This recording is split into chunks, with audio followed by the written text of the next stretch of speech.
그는 1932년 2월에 내 삶으로 들어와서 다시는 떠나지 않았다. 그로부터 사반세기가 넘는 9천일이 넘는 세월이 지났다. 별다른 희망도 없이 그저 애쓰거나 일한다는 느낌으로 공허한 날이 가고 달이 가고 해가 갔다. 그중 많은 나날들이 죽은 나무에 매달린 마른 잎들처럼 종작없고 따분했다. 내 가장 큰 행복과 가장 큰 절망의 원천이 될 그 소년에게 처음 눈길이 멈췄던 것이 어느 날 어느 때였는지를 나는 지금도 기억할 수 있다. 그것은 내 16번째 생일이 지나고 나서 이틀 뒤 하늘이 잿빛으로 흐리고 어두컴컴했던 독일의 겨울날 오후 3시였다. 그때 나는 슈투트가르트에 있던 마르틴 루터가 신성 로마 제국 황제이자 스페인 왕 카를 5세 앞에 섰던 해인 1521년에 설립되었고 비르텐베르크에서 가장 이름 높은 학교인 카를 알렉산더 김나지움에 있었다. 나는 세세한 것들 하나하나까지 다 기억하고 있다. 무거운 책상과 걸상이 있던 교실, 40개의 축축한 겨울 코트에서 풍겨나는 시큼한 곰팡내, 눈 녹은 물이 고인 웅덩이들, 전에 한때, 그러니까 혁명 이전에 비렐름 황제야 비르텐베르크 왕의 초상화가 걸려있던 자리임을 보여주는 회색 벽에 남은 누르스름한 선들. 지금도 나는 눈을 감으면 내 그부들의 뒷모습을 볼 수 있다. 그중 많은 친구들이 나중에 러시아의 대초원이나 알라메인의 사막에서 목숨을 잃기는 했지만 지금도 나는 평생 아이들을 가르치라는 형을 선고받고 자신의 운명을 슬픈 체념으로 받아들였던 침엄한 선생님의 피곤에 절고 환멸에 찬 목소리를 들을 수 있다. 그는 머리칼과 콧수염, 뾰족하게 깎은 턱수염이 모두 희끗희끗해져 가는 혈색이 좋지 못한 남자였고 먹을 것을 찾는 잡종개 같은 표정을 하고서 코끝에 걸친 코안경 너머로 세상을 내다보았다. 그의 나이는 아마도 50을 넘지 않았겠지만 우리에게는 그가 80은 되어 보였다. 우리는 그가 친절하고 조용했기 때문에 그에게서 가난의 냄새가 났기 때문에 그가 가을과 긴 겨울 동안 누덕누덕 깊고 달아서 반들거리는 푸른색 양복을 입고 있었기 때문에 그를 얕잡아 보았다. 그래서 경멸하는 투로 때로는 힘센 아이들이 떼거리로 힘없고 늙고 무방비인 사람들에게 보이는 그런 비겁한 잔인함으로 그를 대했다. 날이 어두워지고 있었지만 등불을 켜야 할 만큼 그렇게 어둡지는 않아서 나는 여전히 창문 너머로 수비대 교회를 똑똑히 볼 수 있었다.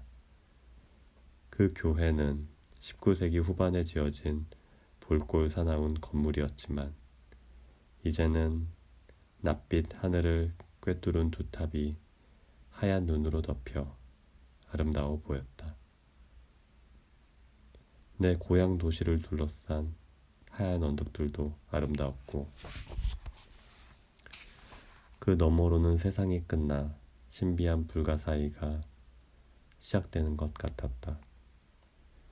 교실 문을 두드리는 소리에 이어 침엄한 선생님이 미쳐 들어오세요 라고 하기도 전에 클레트 교장 선생님이 들어왔을 때 나는 비몽사몽 중에 졸았다 깨었다 하면서 어떻게든 깨어있을 셈으로 이따금씩 머리칼을 하나씩 뽑아내고 있었다. 그러나 아무도 그 말쑥한 작은 남자를 보지 않았다. 모두의 눈길이 파이드로스가 소크라테스를 따르듯 그를 따라 들어온 낯선 아이에게로 향하고 있어서였다. 우리는 마치 유령을 보기라도 한 것처럼 그를 쳐다보았다. 무엇보다도 나를, 그리고 아마도 우리 모두를 기죽게 한 것은 그의 자신만만한 태도보다도, 귀족적인 분위기보다도, 은근슬쩍 젠체하는 미소보다도 그의 우아함이었다. 우리는 모두 옷차림에 관해서라면 처량할 정도로 신경을 쓰지 않았다. 또 우리 어머니들도 대부분은 질기고 오래가는 천으로 만들어진 것이면 무엇이든 학교에 입고 가기에 족하다고 여겼다. 우리는 그때까지 아직 여자아이들에게 별 관심이 없었고, 그래서 우리가 옷보다 더 크게 자랄 때까지 버텨줄 것이라는 생각으로 구입한 재킷과 짧은 바지 또는 승마용 반바지 같은 기능적이고 오래가는 옷가지들을 걸치는 것에 별 신경을 쓰지 않았다. 그러나 이 소녀는 달랐다. 그는 우리들의 옷처럼 빨래 집게에서 떼어낸 게 아닌 것이 분명한 멋지게 재단에서 주름을 잡은 긴 바지를 입고 있었다. 그의 양복은 비싸 보였다. 헤링본 무늬에 밝은 회색으로 거의 틀림없이 보증된 영국제였다. 또 연푸른색 셔츠에 작은 흰색 물방울 무늬가 박힌 감색 넥타이를 메고 있었는데, 우리들 목에 둘린 것은 그와는 대조적으로 더럽고 기름때가 낀 노끈 같은 것이었다. 비록 우리가 우아해지려는 그 어떤 시도든 모두 계집애 같다고 여겼음을 인정하더라도 우리는 그의 여유로움과 차이를 부러운 눈으로 보지 않을 수 없었다. 클레트 교장 선생님이 곧장 치머만 선생님에게로 다가가서 귀에다 대고 무슨 말인가를 속삭이고는 우리의 눈길이 새로 전학 온 아이에게 쏠려 있는 사이 눈에 띄지 않게 사라졌다.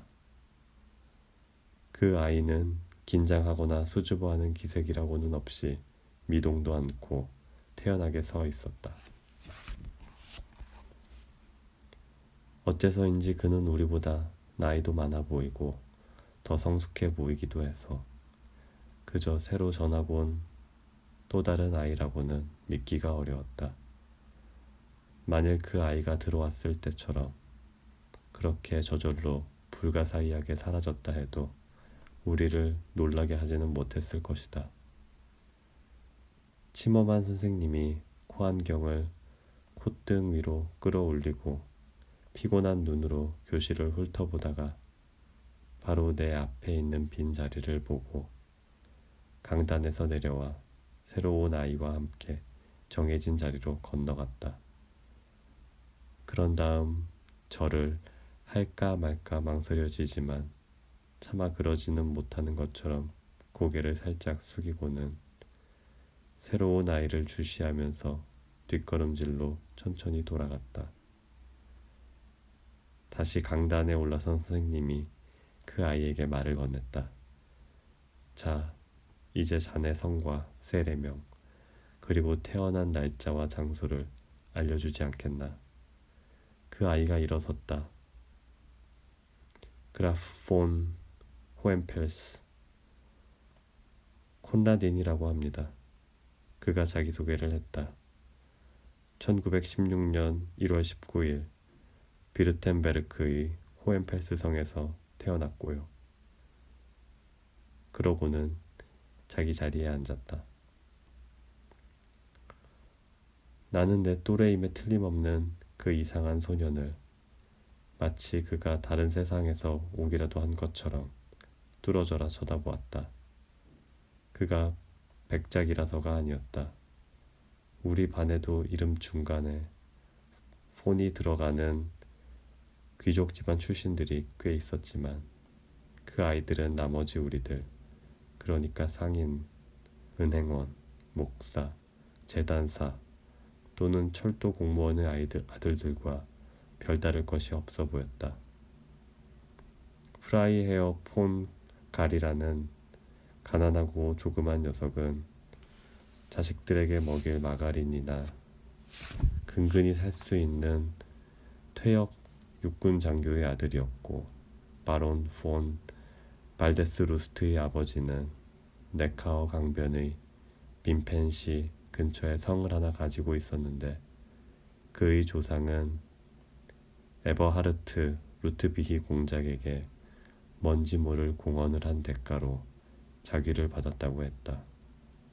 심지어는 프린츠 후베르투스 슐라임 글라임 리텐슈타인까지도 있었지만 그 아이는 너무나 멍청해서 왕가의 후손이라는 혈통도 웃음거리가 되는 것을 막아주지 못했다.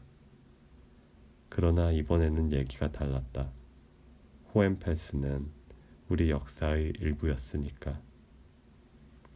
호헨슈타우펜과 테크, 호헨촐레른 사이에 위치한 그들의 성은 폐허가 되어 성탑들이 파괴되고 헐벗은 산 같은 원뿔골의 꼭대기만 남아있는 것이 사실이었지만 그렇더라도 그들의 명성만큼은 여전히 푸르렀다. 나는 그들의 행적을 스키피오 아프리카누스나 한니발이나 카이사르의 행적 못지않게 잘 알고 있었다. 힐데브란트 폰 호헨펠스는 1190년 소아시아의 빠르게 흐르는 강 칼리카드누스에서 호헨슈타우펜 왕조의 프리드리히 1세 위대한 바르바로사를 구하려다 사망했다. 그리고 안노 폰 호헨펠스는 호헨슈타우펜 왕조 중에서 가장 당당했던 프리드리히 2세, 즉 세계의 경이의 친구로서 그가 라틴어로 새와 함께 사냥하는 기술이라는 책을 쓰는데 도움을 주기도 했었다. 그는 1247년의 살레르노에서 황제의 품에 안겨 사망했다.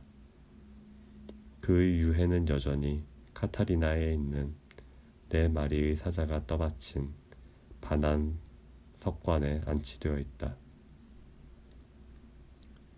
히르샤우 수도원에 묻혀있는 프리드리히 폰 호헨펠스는 파비아에서 프랑스 왕 프랑수아 1세를 포로로 잡은 뒤 전사했다.